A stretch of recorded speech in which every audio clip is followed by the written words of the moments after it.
Es una bendición, una responsabilidad poder llegar a través de estos micrófonos a todos ustedes, una vez más para compartir el poderoso mensaje de la palabra del Señor. Les habla su hermano Emilio Pirela. En esta tarde voy a estar compartiendo un estudio con todos ustedes, una palabra poderosa que el Señor, por su misericordia, me ha estado trayendo a mi vida, y es precisamente, vamos a estar tocando el tema sobre lo que es el arrebatamiento de la iglesia, una segunda parte.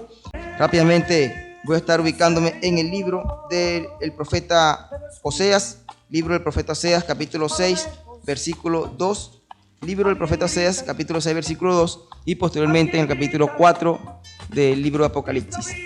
Libro del profeta Oseas, capítulo 6, versículo 1 y 2, dice de la siguiente manera: en el nombre del Padre, del Hijo y del Espíritu Santo. Venid y volvamos a Jehová, porque Él arrebató y nos curará, hirió y nos vendará, nos dará vida después de 2 días. En el tercer día nos resucitará y viviremos delante de Él. Apocalipsis capítulo 4 dice de la siguiente manera: después de esto miré, y he aquí una puerta abierta en el cielo, y la primera voz que oí como de trompeta hablando conmigo dijo: sube acá, y yo te mostraré las cosas que sucederán después de estas. Y al instante yo estaba en el Espíritu, y he aquí un trono establecido, y en el trono uno sentado. Gloria a Dios. Señor, te doy gracias en esta tarde, Padre, porque tú eres bueno y para siempre, Señor, es tu misericordia. Gracias, Jehová, porque tú has sido para mí, mi hijo Ebenezer, que has estado hasta el día de hoy conmigo, has prometido estar todos los días hasta el fin de los tiempos, Señor. Yo te doy gracias, Señor, porque te ha placido una vez más en tu misericordia, en tu bondad, que yo pueda ministrar nuevamente tu palabra, Señor. Yo te pido que seas preparando, afinando los oídos de aquellos que van a recibir esta palabra, la cual no vuelve vacía, Señor, para que puedan entender lo que el Espíritu quiere hablar a la iglesia en esta tarde. Sea añadiendo bendición a esta palabra, en el nombre que es sobre todo nombre, en el nombre de Cristo Jesús, yo te lo pido, Padre. Amén, amén. Gloria a Dios, gloria a Dios. El libro de Apocalipsis, en el programa pasado, el programa anterior, estuvimos haciendo una introducción, un resumen de lo que significa el último libro del canon bíblico. Recuerden que este fue el último libro aceptado en lo que es el canon de los 27 libros del Nuevo Testamento. Se levantaron muchos enemigos, pero hay algo especial en este libro, y es precisamente en el autor, Juan Zebedeo, Juan, el hijo de Zebedeo, hermano de Santiago, uno de los ex hijos del trueno. Juan Zebedeo, quien fue parte del círculo íntimo del Señor. Recuerden que Juan fue testigo de la transfiguración del Señor allá en Lucas 19, y también fue testigo de la crucifixión del Señor, siendo uno de los apóstoles, de los discípulos más queridos por el Señor. De hecho, en el mismo Evangelio de Juan capítulo 22 se identifica como el discípulo amado, Juan. Habían pasado ya bastantes años y ya Juan estaba bastante anciano, cercano a finales del siglo I. Juan se encontraba, como él mismo lo identifica en Apocalipsis capítulo 1, versículo 9, estaba en la isla llamada Patmos por causa de la palabra de Dios, por el testimonio de Jesucristo. Esto quiere decir que había sufrido persecución. Dice la historia de que Juan Zebedeo, durante el imperio el reinado del emperador Tito Flavio Domiciano, este emperador se autoproclamó un Dios y exigió que todos lo adoraran como tal, pero el apóstol, al negarse, fue enviado junto con otros 4 creyentes a ser hervido en aceite, y milagrosamente sobrevivió a este intento de martirio. Esto está relatado en Actas de los Mártires y relatos de libros de Flavio Josefo, de Eusebio de Cesarea.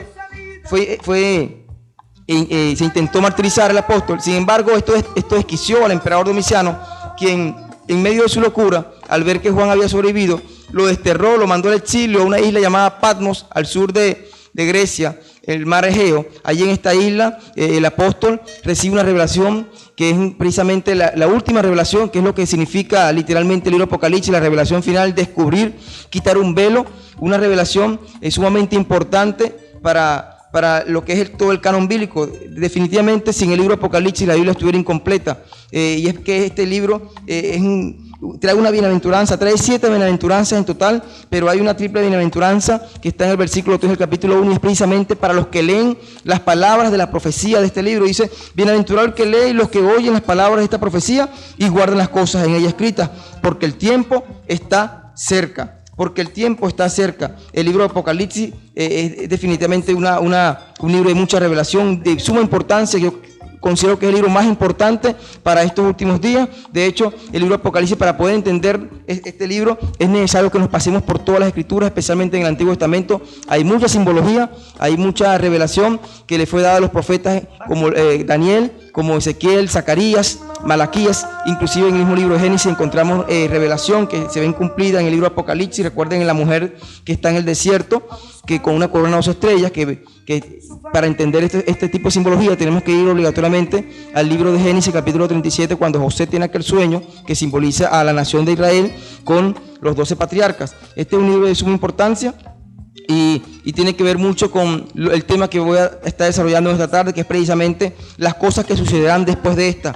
¿Después de qué? Después del arrebatamiento de la iglesia del Señor. Recuerden que nuestras Sagradas Escrituras, la Biblia, en nuestra versión Reina Valera, que utilizamos la mayoría, el 90% de las iglesias cristianas, esta Biblia de 66 libros, que tiene aproximadamente 31.104 capítulos, versículos, unos 1.189 capítulos. En el Antiguo Testamento hay 23.146 versículos y 969 capítulos. En el Nuevo Testamento hay 7.958 versículos y 260 capítulos. Un total de 3.566.480 letras, 773.693 palabras en lo que es completamente la Biblia. Dice que cada 25 versículos hay una referencia a la venida del Señor. Es decir, la Biblia está dando un mensaje, la cuarta parte del mensaje bíblico cristocéntrico es acerca de la venida del Señor, del regreso de Jesucristo a la tierra. Estos son datos importantes porque estamos viviendo los últimos tiempos y es necesario que entendamos las cosas que están sucediendo y las que van a suceder después de estas.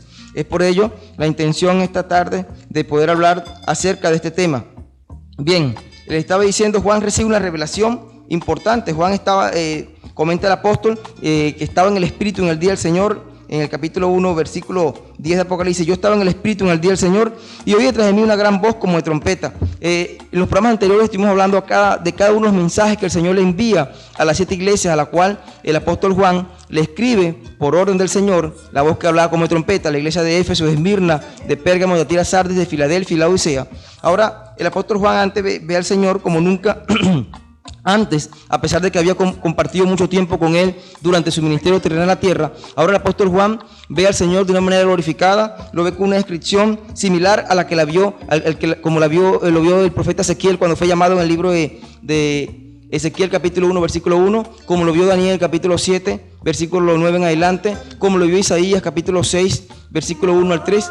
El apóstol Juan ve al Señor de una manera gloriosa. Dice que en medio de los 7 candeleros de oro veía uno semejante al Hijo del Hombre, vestido de una ropa que llegaba hasta los pies y ceñido por el pecho con un cinto de oro, que es la ropa de oficio sumo sacerdotal. Estaba viendo al Señor como juez. Dice que su cabeza y su cabello eran blancos como blanca lana, como la nieve, y sus ojos como llama de fuego, sus pies semejantes al bronce bruñido refulgente con un horno, y su voz como estruendo de mucha agua, lo cual simboliza el juicio de Dios, simboliza su pureza, su santidad. El bronce en las Escrituras simboliza juicio. El bronce bruñido, recuerden allá la advertencia que le da el Señor a Israel a través de Moisés, cuando le dice que si desobedecían, el cielo se iba a convertir como hierro y su tierra como bronce, porque es juicio. Ahora, importante, cuando vamos al capítulo 4, que es el texto que leímos en inicio del programa, dice: después de esto miré y he aquí una puerta abierta en el cielo, y la primera voz que oí como de trompeta hablando conmigo dijo: sube acá y yo te mostraré las cosas que sucederán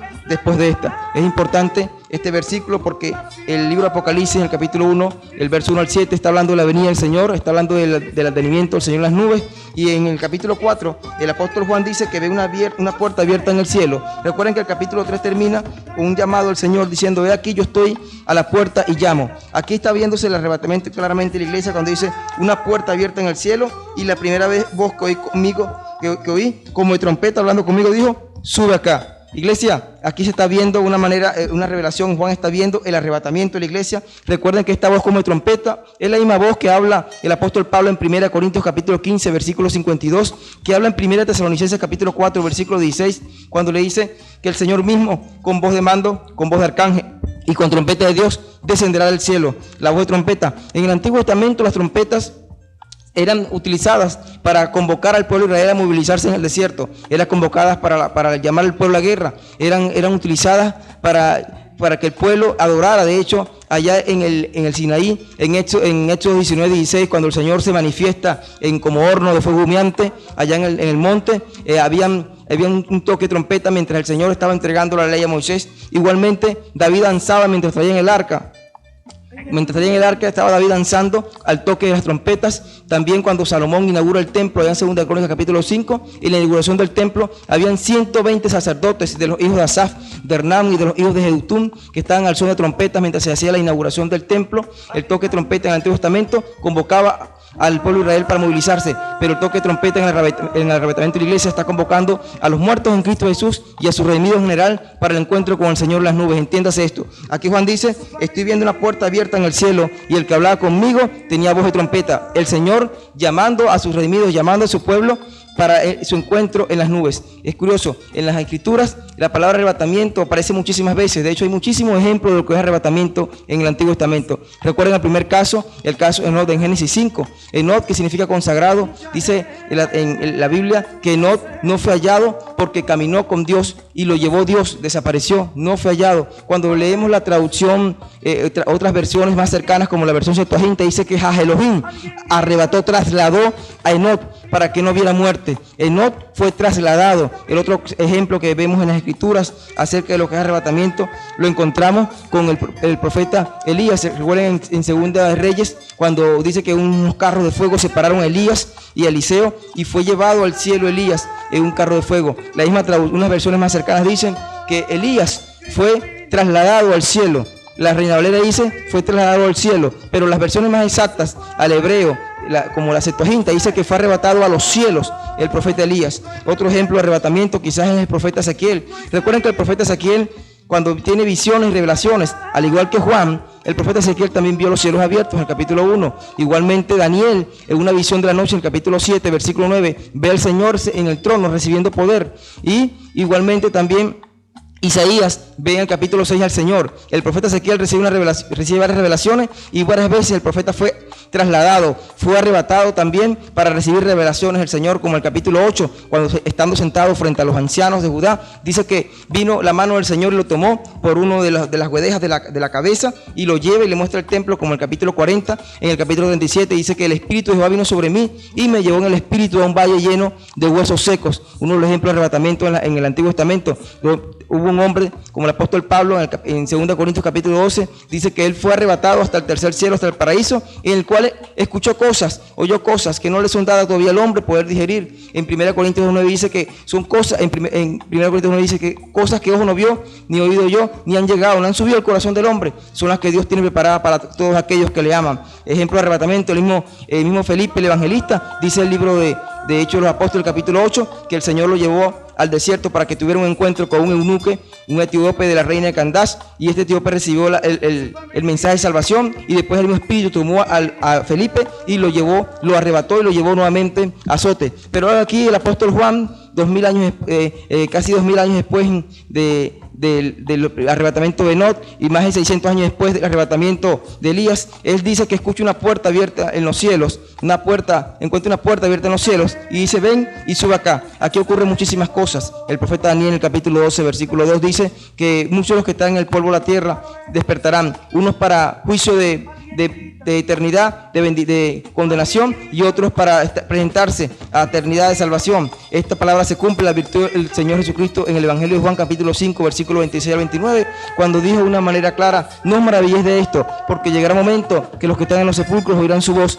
Los que están en los sepulcros oirán su voz y resucitarán. Esto está hablando claramente de la misma mensaje que era el apóstol Pablo a la iglesia en Tesalónica capítulo 4, versículo 16, y a la iglesia en Corintio en la primera carta capítulo 15, versículo 52, cuando dice que los muertos en Cristo resucitarán primero. Es un misterio que estamos viendo aquí cuando leemos el capítulo 4 del libro Apocalipsis. Dice: en la puerta abierta en el cielo, y la primera voz que oí como de trompeta hablando conmigo dijo: sube acá y yo te mostraré las cosas que sucederán después de esta. Taus te mete en el griego, las cosas que sucederán después del arrebatamiento de la iglesia. Y dice Juan: y al instante yo estaba en el Espíritu, y he aquí un trono establecido en el cielo, y en el trono uno sentado. Iglesia, todo juicio el Señor se lo ha entregado, Dios se lo ha entregado al Hijo.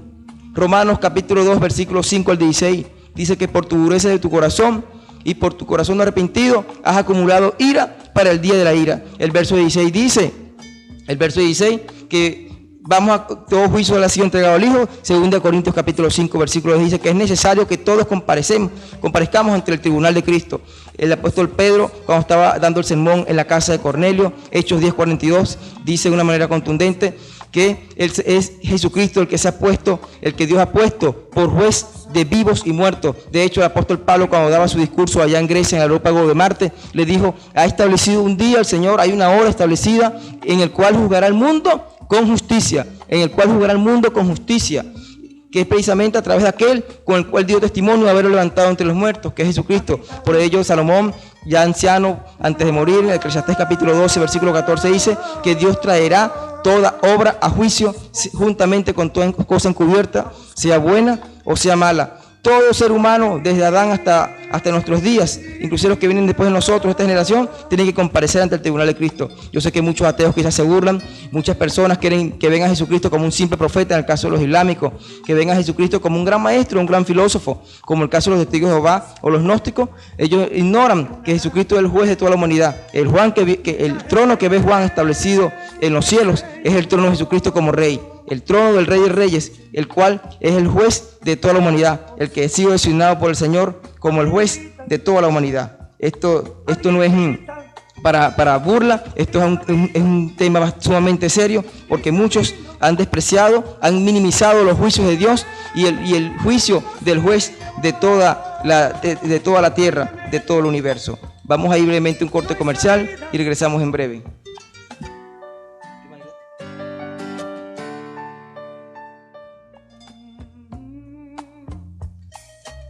Bien, continuando con este estudio acerca de Apocalipsis 4, el trono en el cielo.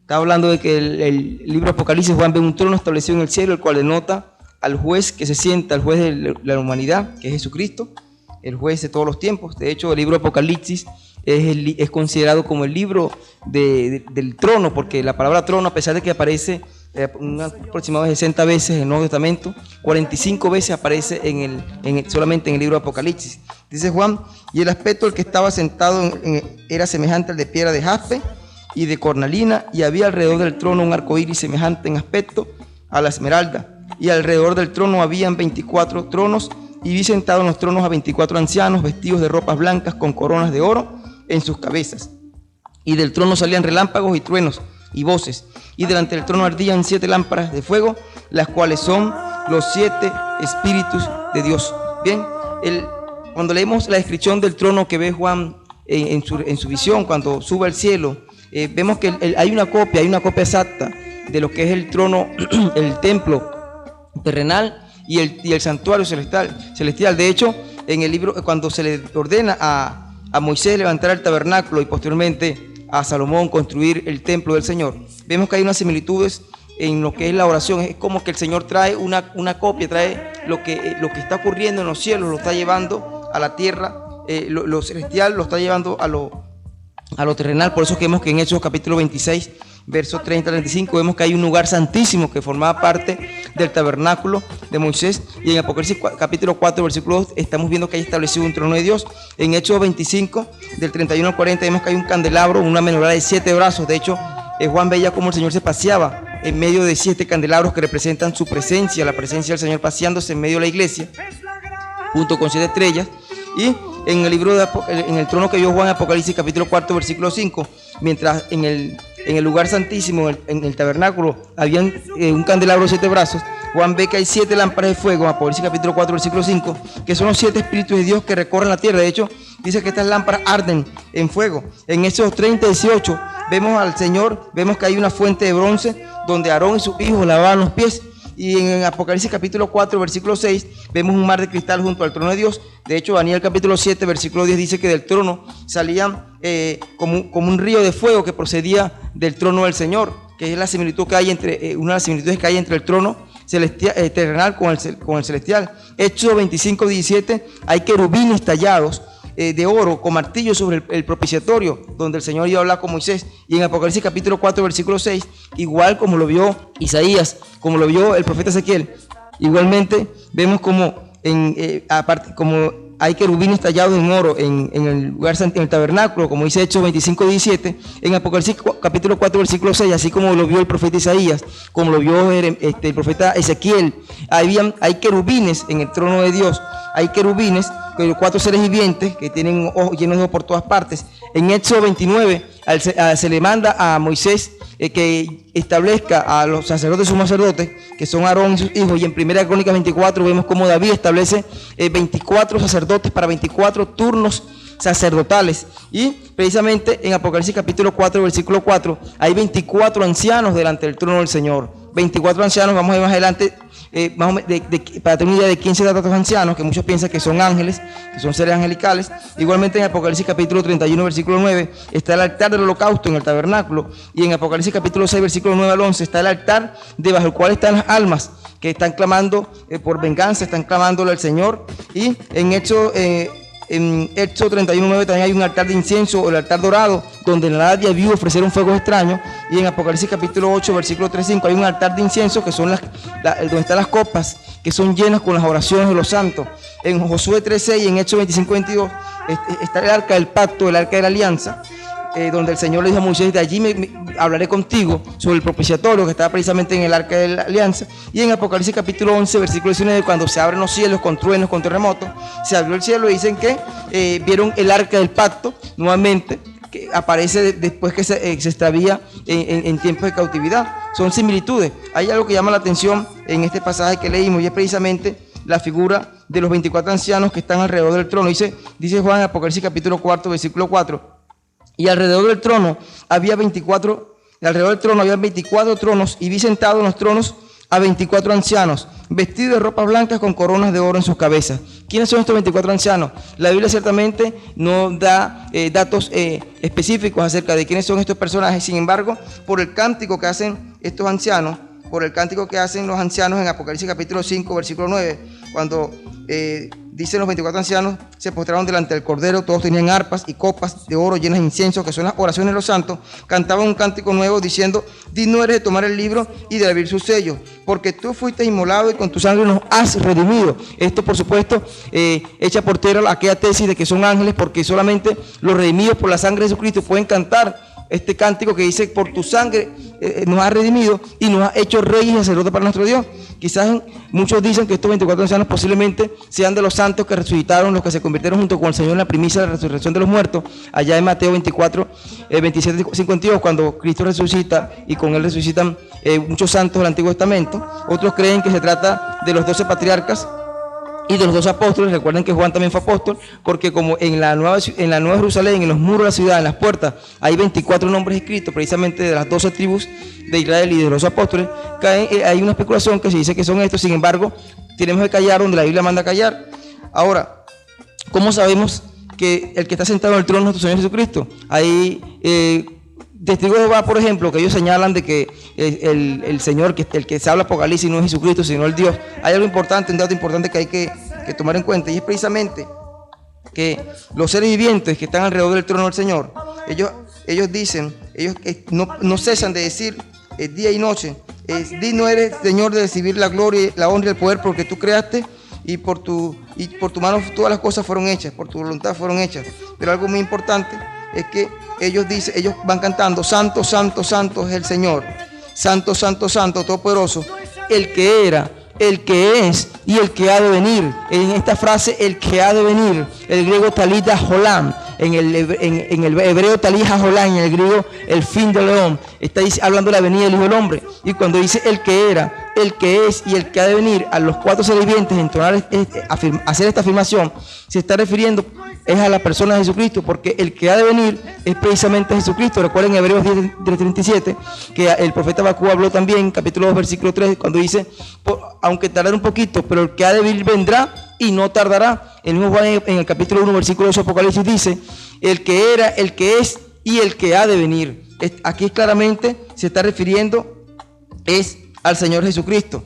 Ahora, algo en el capítulo 5, algo que me llama sumamente me llama la atención, es precisamente cuando aparece la figura del rollo y del cordero. Dice: y vi en la mano derecha del que estaba sentado en el trono un libro escrito por dentro y por fuera, sellado con 7 sellos. Recuerden en el libro del profeta Ezequiel, cuando Ezequiel es llamado por el Señor al ministerio, el Señor le muestra un libro que estaba escrito por todos lados, por dentro y por fuera, y que tenía ayes, lamentaciones, tenía decretos de juicio, este libro que estaba sellado. Y ahora Juan ve un libro que estaba sellado con 7 sellos. Es interesante porque los historiadores, tanto del Antiguo Testamento como los tiempos del Nuevo Testamento, ellos hablan de que todo documento importante sobre la vida o la muerte, todo testamento, todo pacto que se convirtió en un testamento, era sellado con 7 sellos. Era sellado. Aquí hay una prefiguración acerca de lo que contiene este libro, este rollo que tiene 7 sellos a su alrededor. Dice: y vi el ángel fuerte que pregonaba a gran voz: ¿quién es digno de abrir el libro y desatar sus sellos? Y ninguno, ni en el cielo, ni en la tierra, ni debajo de la tierra, podía abrir el libro, ni aún mirarlo. ¿Qué libro es este que ve el profeta Juan? Que ve el apóstol Juan. ¿Qué libro está viendo el apóstol aquí? Que el ángel dice con voz fuerte, pregunta que quién es digno de abrir el libro y desatar sus sellos. Cuando tomamos en consideración la figura de que es un documento importante, recuerden que el libro de Colosenses capítulo versículo 14 nos dice que el Señor anuló toda acta los decretos, clavando en la cruz del Calvario. Es decir, este libro son los documentos de propiedad, con el cual Cristo, a través de su sangre preciosa, porque fuimos comprados, fuimos rescatados, no con cosas corruptibles como el oro y la plata, como dice el apóstol Pedro en su primera carta, capítulo 1, versículo 18, sino con la sangre de un cordero sin mancha. Es decir, este libro con 7 sellos, son los documentos que adjudican al Señor Jesucristo la propiedad de reclamar no solamente el destino de todas las almas de la humanidad. Vean la importancia de este documento, que Juan dice que lloraba mucho porque no se había hallado a ninguno digno de abrir el libro, ni de leerlo, ni de mirarlo. Es tanto así porque Juan estaba consciente que no solamente su destino, su futuro, dependía de ese libro sellado, sino también de todas las personas, de todas las almas, de incluso las que están debajo del altar, de toda la humanidad. Inclusive la misma naturaleza depende de que el Cordero abra el libro y desate sus sellos, porque la misma naturaleza, dice el libro de Romanos capítulo 8, versículo 22, la misma naturaleza que fue sometida a vanidad por el pecado, ella gime con dolor, ella gime aún con partos desde la creación, porque está esperando la manifestación de nosotros, los hijos de Dios, para ella también poder ser redimida de la maldición del pecado. Recuerden en Génesis 3:17, cuando el hombre peca allá en el huerto del Edén, en ese momento el Señor da una sentencia donde le dice que maldita será la tierra por tu causa, hablando con Adán. Y es precisamente que el libro, los sellos, contienen, donde adjudican al Señor como propietario de toda la creación, le dan el derecho de ser el juez de toda la creación, y está en sus manos, en el abrir el libro, desatar los juicios sobre la tierra, el redimir a toda la humanidad. Es por eso que Juan lloraba cuando veía el libro, porque el libro y los sellos es el documento de propiedad más importante que puede existir en la historia, porque son los libros que adjudican al Señor como el amo y dueño de la creación. La tierra y su plenitud de Jehová, el mundo y los que en él habitan. Vamos a un corte musical y regresamos en breve. Bien, continuamos. Ahora, para finalizar, hablaba del capítulo 5 del libro de Apocalipsis, el rollo del Cordero, el rollo sellado con 7 sellos que no se hallaba ninguno digno de abrir, ni en la tierra, ni en el cielo, ni en la tierra, ni debajo de la tierra, porque nadie podía abrir el libro ni aún mirarlo. Mientras Juan lloraba, dice que uno de los ancianos se acercó y le dijo: no llores, he aquí que el león de la tribu de Judá, la raíz de David, ha vencido para abrir el sello y desatar sus 7 sellos, para abrir el libro y desatar sus 7 sellos. Y miré y vi que en medio del trono y de los 4 seres vivientes y en medio de los ancianos estaba en pie un cordero como inmolado que tenía 7 cuernos y 7 ojos, los cuales son los 7 espíritus de Dios enviados por toda la tierra. Y vino y tomó el libro de la mano derecha del que estaba sentado en el trono, y cuando hubo tomado el libro, los 4 seres vivientes y los 24 ancianos se postraron delante del cordero. Todos tenían arpas y copas de oro llenas de incienso, que son las oraciones de los santos, y cantaban un nuevo cántico diciendo: digno eres de tomar el libro y de abrir sus sellos, porque tú fuiste inmolado, y con tu sangre nos has redimido para Dios de todo linaje y lengua y pueblo y nación, y nos has hecho para nuestro Dios reyes y sacerdotes, y reinaremos sobre la tierra.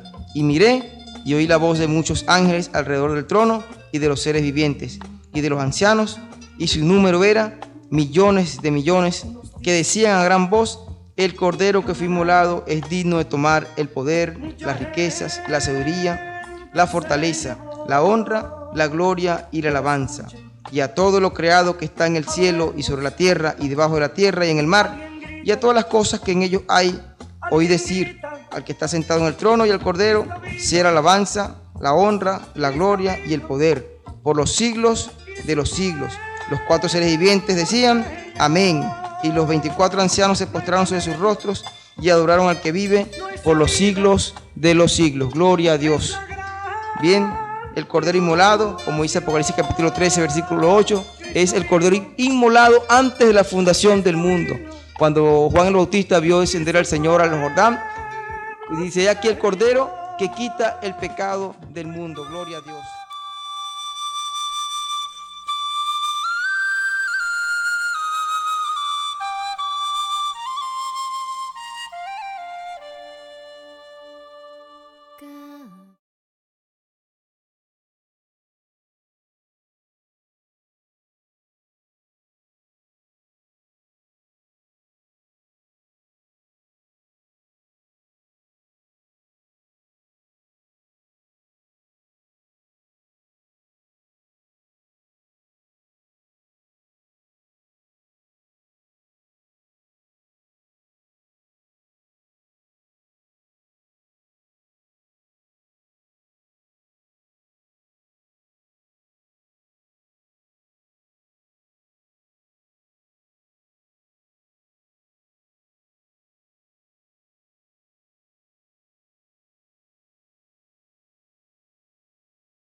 Dios los bendiga, Dios les guarde y que la paz del Señor repose en cada uno de ustedes.